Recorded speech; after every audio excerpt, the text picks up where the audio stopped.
नमस्कार दोस्तों, एक बार फिर आप सभी का स्वागत है मनोज फिल्मी दुनिया में।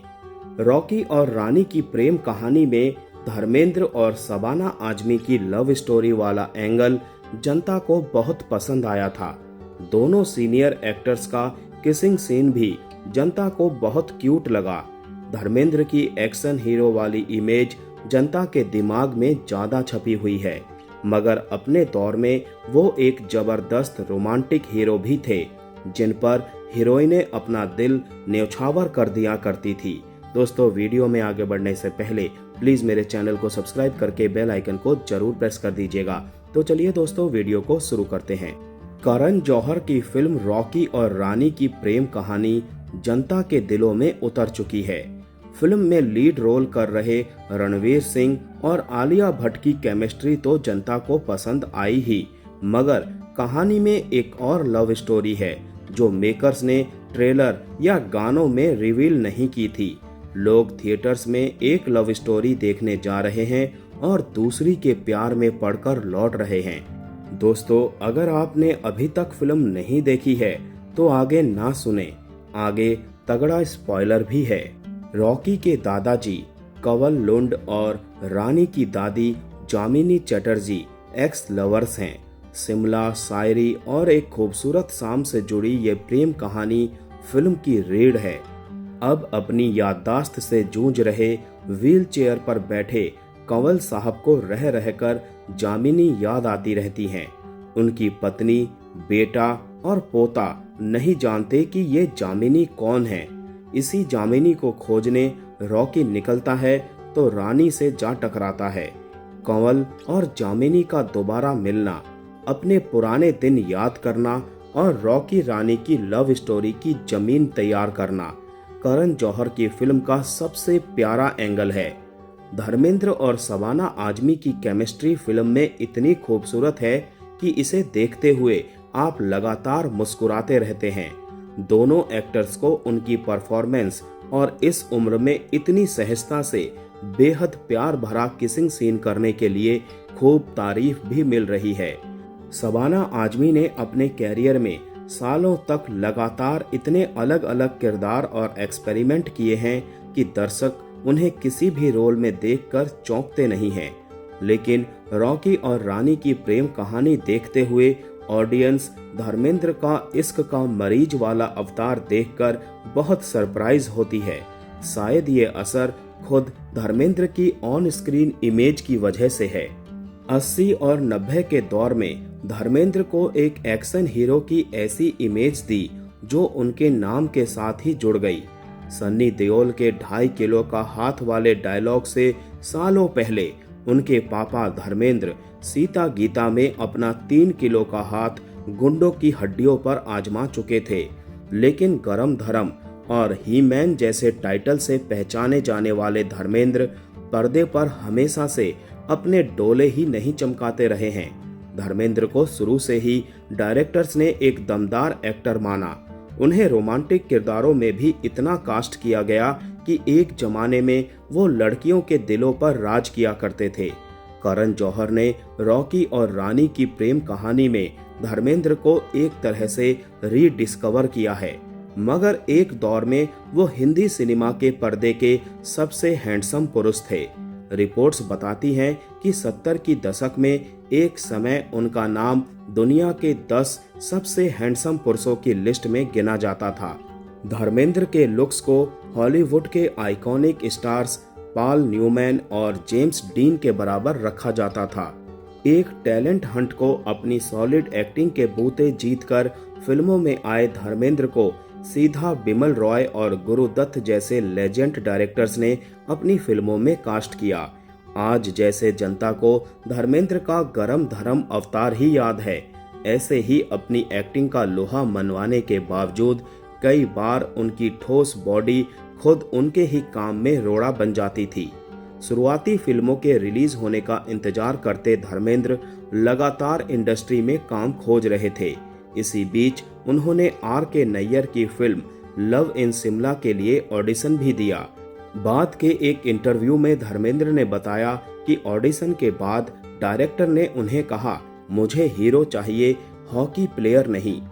धर्मेंद्र का एक्शन हीरो वाला भौकाल बाद के सालों में वाकई उनकी रोमांटिक हीरो वाली इमेज पर भारी पड़ गया, मगर कैरियर की शुरुआत में धर्मेंद्र ने कई रोमांटिक हीरो वाले रोल किए। खूबसूरत चेहरे, हसीन मुस्कुराहट और शानदार कदकाठी वाले धर्मेंद्र के सबसे बेहतरीन रोमांटिक किरदारों पर एक बार में पूरी बात कर पाना बहुत मुश्किल है। तो ऐसा करते हैं कि रोमांटिक चार्मिंग हीरो धर्मेंद्र के किरदारों की एक ऐसी खूबी बताते हैं जो आपको शायद बहुत सारे रोमांटिक हीरोज में नहीं मिलेगी। किसी में मिल भी जाए तो शायद इतनी नहीं मिलेगी जितनी धर्मेंद्र के किरदारों में है। धर्मेंद्र की पर्सनैलिटी को फिल्म डायरेक्टर्स ने स्क्रीन पर कैसे ग्लोरीफाई किया, ये समझने का एक मूल मंत्र है। वो गाने जिनमें फिल्म की हीरोइनें उन्हें मना रही हैं, रिझा रही हैं, उनकी मोहब्बत के सदके कर रही हैं और वो भाव खा रहे हैं। हिंदी फिल्मों के गानों में भाव खाता धर्मेंद्र अपने आप में एक अलग जॉनर माना जा सकता है। ऐसा नहीं है कि बाकी एक्टर्स को इस अंदाज में स्क्रीन पर नहीं दिखाया गया, लेकिन धर्मेंद्र के हीरो वाले ऑरा में इस चीज का दोहराव इतनी बार है कि ये अपने आप में रोमांटिक हीरो धर्मेंद्र का एक पक्का कैरेक्टर लगता है। धर्मेंद्र की फिल्मों से ऐसे ऐसे पॉपुलर गाने निकले कि आज तक इन्हें खूब सुना जाता है, लेकिन गानों में उन पर रीझती हीरोइनों को देखना हो तो फिल्म आंखें में धर्मेंद्र और माला सिन्हा की पहली मुलाकात देखने लायक है। मिलती है जिंदगी में मोहब्बत कभी कभी गाते हुए माला सिन्हा धर्मेंद्र से कह रही हैं, शर्मा के मुंह ना फेर नजर के सवाल पर, और गाने में ब्लश करते हुए धर्मेंद्र को देखिए बस। इससे 6 साल पहले ही अनपढ़ में भी माला सिन्हा मोहब्बत करने के लिए शुक्रिया कह चुकी थी। ये गाना था आपकी नजरों ने समझा प्यार के काबिल हमें। इन दो फिल्मों के बीच पूजा के फूल में भी बड़े पर्दे पर माला और धर्मेंद्र एक शरारत भरे गाने बंदा परवर में साथ दिखे। गाने में माला सिन्हा धर्मेंद्र को छेड़ रही हैं। स्क्रीन पर धर्मेंद्र के किरदार के लिए मोहब्बत का इम्तिहान देने की बात हो तो मुमताज को कैसे भूला जा सकता है। 1973 में लोफर में धर्मेंद्र को मनाते हुए मुमताज गाती हैं, शौक से तू मेरा इम्तिहान ले, तेरे कदमों में रख दी है जान ले। गाने का टाइटल है मैं तेरे इश्क में मर ना जाऊं कहीं। हालांकि फिल्म की कहानी में ट्विस्ट ये है कि इस मोहब्बत में जासूसी का भी खेल है, मगर इस गाने में धर्मेंद्र को भाव मिलना तो देखिएगा। धर्मेंद्र को मनाने का खेल तनुजा ने भी खेला। फिल्म थी 1968 में आई इज्जत और वो गाना गा रही थी, ये दिल तुम बिन कहीं लगता नहीं हम क्या करें। हीरो के भाव खाने की हाइट देखिए कि गाने में उसकी लाइन है, बुझे दिल में दिया जलता नहीं हम क्या करें। इससे पहले 1966 में बहारें फिर भी आएंगी में तनुजा धर्मेंद्र के साथ इश्क में होने का ऐलान करते हुए गाती दिखती हैं, अब जलता है जले जमाना बनाए फसाना। गाने का टाइटल है कोई कह दे जमाने से। और आखिर इस हट्टे कट्टे खूबसूरत गबरू जवान से मोहब्बत होने पर किसी लड़की को गुरूर भी क्यों ना हो, जिसके लिए 1970 में बड़ी स्क्रीन पर हेमा मालिनी गाती दिखती हैं, काम देव सी तेरी सुरतिया दिल में समाई समाई रह गई। फिल्म थी तुम हंसी मैं जवां। हेमा मालिनी और धर्मेंद्र की जोड़ी के फैंस के लिए खास तौर पर एक फैक्ट, बड़े पर्दे पर हेमा ने धर्मेंद्र को कामदेव पहले कहा था, जबकि धर्मेंद्र ने हेमा को ड्रीम गर्ल कहा 1977 में। हेमा धर्मेंद्र को कई गानों में रोकती मनाती दिख जाती हैं। 1972 की फिल्म राजा जानी में वो धर्मेंद्र को ABCD छोड़ नैनो से नैना जोड़ने के लिए मना रही हैं, तो 1981 में आई आस पास में मुंह फुलाकर जाते अपने हीरो को हेमा ने सीधा कह दिया था, तुम जो चले गए तो होगी बड़ी खराबी। इस वार्निंग से धर्मेंद्र रुकते हैं तो उनकी हीरोइन उन पर रीझती हुई कहती है, तुम्हें दिल में बंद कर लूं दरिया में फेंक दूं चाबी। हेमा के धर्मेंद्र पर रीझने का एक ऐसा ही गाना सम्राट फिल्म में भी है। वैसे ये सरासर गलत बात है कि शोले में जब हेमा के रूठने की बारी आई तो धर्मेंद्र उन्हें मनाने की बजाय गाने लगे कि कोई हसीना जब रूठ जाती है तो और भी हसीन हो जाती है। 1975 की फिल्म साजिश में सायरा बानो धर्मेंद्र को मना तो रही हैं, मगर शिकायती अंदाज में, और शिकायत वही है जो आज भी हर रिलेशनशिप में मिलती है, वक्त ना मिलने की। गाना है, ना ताज चाहिए ना तख्त चाहिए, तेरा प्यार चाहिए और वक्त चाहिए।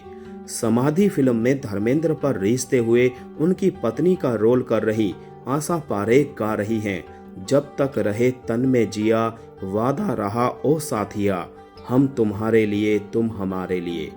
धर्मेंद्र अपने दौर में हर लीडिंग एक्ट्रेस के साथ स्क्रीन पर नजर आते थे और उनके लिए स्क्रीन पर गाती हीरोइनों की पूरी एक लिस्ट है। एक तरफ वहीदा रहमान मन की आंखें में धर्मेंद्र को आवाज देते हुए कह रही हैं, चला भी आजा रसिया, तो दूसरी तरफ कर्तव्य में रेखा रोमांटिक सीन में धर्मेंद्र के लिए गाना गा रही हैं, दूरी ना रहे कोई आज इतने करीब आओ। 1960 में फिल्म डेब्यू करने वाले धर्मेंद्र का कैरियर तमाम बड़े बड़े स्टार्स, सुपरस्टार्स के बीच फैला हुआ है। जब उन्होंने फिल्मों में कदम रखा तो शम्मी कपूर अपने पीक पर थे, देव आनंद, राज कपूर अभी भी लीडिंग हीरोज थे, राजेश खन्ना, जितेंद्र आए और स्टारडम की नई परिभाषाएं गढ़ने लगे। अमिताभ बच्चन ने सिनेमा के हीरो को ही बदल दिया, मगर धर्मेंद्र एक तरह से अपने ही अलग यूनिवर्स में चल रहे थे। रोमांस हो या कॉमेडी, एक्शन हो या ड्रामा, धर्मेंद्र की फिल्में चले या नहीं, लेकिन उनकी एक्टिंग हमेशा ऑन पॉइंट ही थी। नए दौर में श्री राम राघवन ने जॉनी गद्दार में एक बार फिर नई पीढ़ी को दिखाया कि धर्मेंद्र की एक्टिंग क्या चीज है। अनुराग बासु ने लाइफ इन अ मेट्रो में धर्मेंद्र को एक लव स्टोरी का हिस्सा बनाया। 16 साल बाद करण जौहर ने रॉकी और रानी की प्रेम कहानी में वेटरन धर्मेंद्र की रोमांटिक साइड को जिस तरह स्क्रीन पर पेश किया है, उसकी तारीफ तो बनती है। आखिर कुत्ते तेरा खून पी जाऊंगा को बारंबार दोहराती मिमिक्री से धर्मेंद्र को पहचानने वालों को भी तो पता लगे कि उनका हीरो सिर्फ ही मैन ही नहीं, चॉकलेटी बॉय भी रह चुका है। धर्मेंद्र के सभी चाहने वालों से मेरा रिक्वेस्ट है, प्लीज मेरे चैनल को सब्सक्राइब करके बेल आइकन को जरूर प्रेस कर दीजिएगा दोस्तों। तो चलिए फिर मिलते हैं नेक्स्ट वीडियो में, तब तक के लिए आप सभी को tata bye bye, take care.